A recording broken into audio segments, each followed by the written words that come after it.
नमस्कार. श्री स्वामी समर्थ. उत्कर्ष ज्योतिष चॅनलमध्ये आपल्या सगळ्यांचं स्वागत आहे. तुमच्याही जीवनात काही अडचणी आहेत का? तुम्हालाही स्पर्धा परीक्षांमध्ये हवं तसं यश मिळत नाही आहे का? किंवा नोकरीच्या शोधात आहात, इंटरव्ह्यू देताय पण त्या इंटरव्ह्यूमध्ये तुम्हाला यश मिळत नाही आहे का? तर मग अशा सगळ्या प्रश्नांसाठी सगळ्यात महत्त्वाची सेवा आपण आजच्या व्हिडिओमधून बघणार आहोत. सोबत उपायसुद्धा बघणार आहोत आणि का अशा गोष्टी होतात यासुद्धा गोष्टीची आपण चर्चा करणार आहोत. तेव्हा व्हिडिओ शेवटपर्यंत आवर्जून बघा. या आजच्या आपल्या व्हिडिओमध्ये आपण जसं की आधीच म्हटलं की आपल्या जीवनात अडचणी आहेत का, किंवा स्पर्धा परीक्षा देताय पण यश येत नाही आहे का, ह्या सगळ्या गोष्टीला कारक ग्रह जो आहे तो म्हणजे पत्रिकेतील रवी ग्रह. तो जर पीडित असेल, दूषित असेल तर अशुभ फळं देत असेल आणि मग त्यामुळे तुमच्या नावलौकिक होण्यातही अडचणी येत असतील, किंवा मग तुम्ही ज्या काही स्पर्धा परीक्षा देताय त्या स्पर्धा परीक्षांमध्ये अपयशीसुद्धा होत असाल, अगदी 2-2 मार्कांनी सुद्धा तुमचं यश तुमच्यापेक्षा पुढे जात असेल, तर मग ह्या सगळ्या गोष्टींसाठी जे काही कारण आहे ते म्हणजे तुम्ही अभ्यास करताय पण तरीसुद्धा तुम्हाला अडचणी येतात की नाही.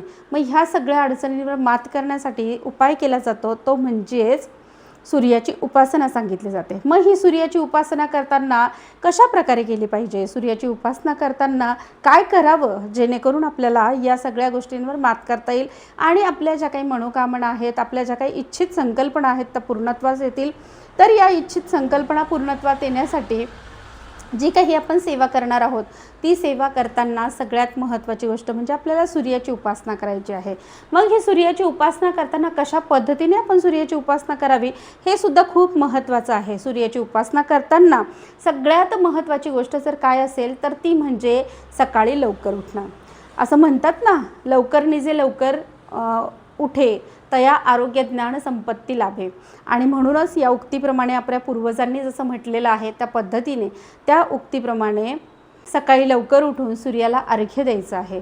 सूर्याला अर्घ्य देताना अर्थातच गायत्री मंत्राचा जप करावा किंवा सूर्याच्या ज्या काही 12 नावं आहेत त्या 12 नावांचा जप करणं अपेक्षित आहे. मग तुम्हाला जर सूर्याची 12 नावं येत नसतील तर तुम्ही साधा गायत्री मंत्र म्हणून सुद्धा सूर्याला अर्घ्य देऊ शकता. सूर्याला अर्घ्य देताना तांब्याच्या लोट्यात पाणी घ्यायचं आहे. त्या तांब्याच्या कलशात पाणी घेतल्यानंतर त्यात गंध कुंकू टाकायचं आहे. लाल फूल असेल तुमच्याकडे ते घालायचं आहे. अक्षता लाल करून असेल त्या घालायच्या आहेत. तुम्हाला शक्य असेल तर लाल चंदन मिळालं तर लाल चंदनसुद्धा तुम्ही वापरू शकतात. हे सगळं पाणी जे लोट्यात आहे हे सगळं जे टाकलेलं आहे त्या वस्तूंसकट हे पाणी घेऊन तुम्ही तुमच्या छतावर जाऊन किंवा तुमच्याकडे बाहेर वरांड्यात जागा असेल तर तिथून सूर्याकडे बघत सूर्याला अर्घ्य द्यायचं आहे. दोन्ही हात उंच करून पाणी खाली सोडणं, गायत्री मंत्र सोबत म्हणणं म्हणजे सूर्याला अर्घ्य देणं आहे. तर या पद्धतीने तुम्ही सूर्याला अर्घ्य देऊ शकतात. जर समजा तुम्हाला जागा नाही आहे सूर्याला अर्घ्य द्यायला, वरांड्यात जागा नाही आहे, बाल्कनीत जागा नाही आहे, किंवा मग तुमच्या घराच्या तिथे शहरी संस्कृतीमुळे जागाच नाही आहे, सूर्य उगवलेला दिसतच नाही आहे, तर सूर्य तर उगवतोच आहे. तर त्यावेळेस आपल्याला हातात पळीने उजव्या हातावर पाणी घ्यायचं आहे. डाव्या हातात पळी घेऊन उजव्या हातावर पाणी घेऊन ते तुम्ही तांबण्यातसुद्धा गायत्री मंत्र म्हणत सोडू शकतात. म्हणजे या पद्धतीने सुद्धा तुम्ही अर्घ्य सूर्यदेवाला देऊ शकतात. सूर्य जसा दमत नाही, थकत नाही, रोज ठरलेल्या वेळेत तो उगवतो आणि पुन्हा नव्याने काम करण्याची, आपली कर्म करण्याची जी काही गती आहे ती दर्शवतो. त्याच पद्धतीने आपल्याला जे कर्म करायचं आहे ते त्याच नव्या उमेदीने करण्याची ताकदसुद्धा सूर्य देत असतो. आणि हो, सूर्य कधीही भेदभाव करत नाही. सूर्य प्रत्येक चराचराला, प्रत्येक ठिकाणाला सारखीच ऊर्जा प्रदान करत असतो. आणि म्हणून ह्या सूर्याने आपल्याला एक मोठी शिकवण दिलेली आहे. ती शिकवण अर्थातच आपण आपल्या कर्माप्रती प्रामाणिक असावं आणि आपलं कर्म प्रामाणिकपणे जर आपण करत असू तर आपल्याला यश आपल्या जीवनात मिळण्यापासून कोणी थांबवू शकणार नाही.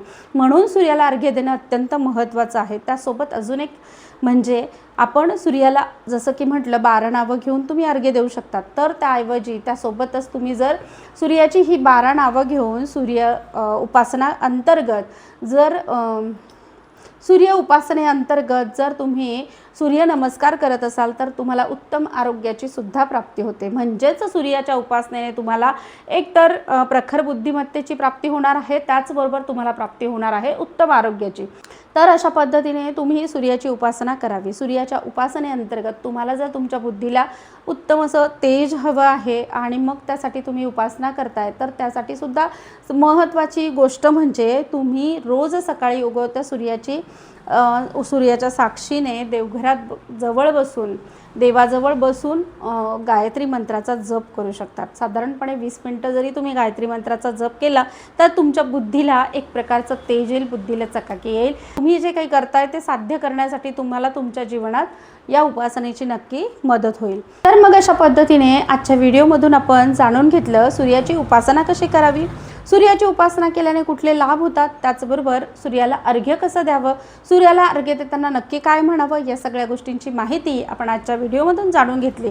त्याचबरोबर जर समजा तुम्हाला शक्य असेल तर आदित्य हृदय स्तोत्राचा सुद्धा तुम्ही पाठ वाचन करू शकता, ज्यामुळे तुमच्या नावलौकिक जसं आपण देवाजवळ मागताना यश, कीर्ती आणि समृद्धी मागतो, तर ती यश, कीर्ती, समृद्धी मिळण्यासाठी तुम्हाला ही सूर्याची उपासना नक्कीच उपयोगी ठरेल, यात शंकाच नाही। तर मग अशा छान छान व्हिडिओतल्या माहितींसाठी उत्कर्ष ज्योतिष चॅनलला अवश्य सबस्क्राईब करा आणि हो, व्हिडिओ आवडला तर व्हिडिओला लाईक आणि शेअर सुद्धा करा। धन्यवाद। श्री स्वामी समर्थ।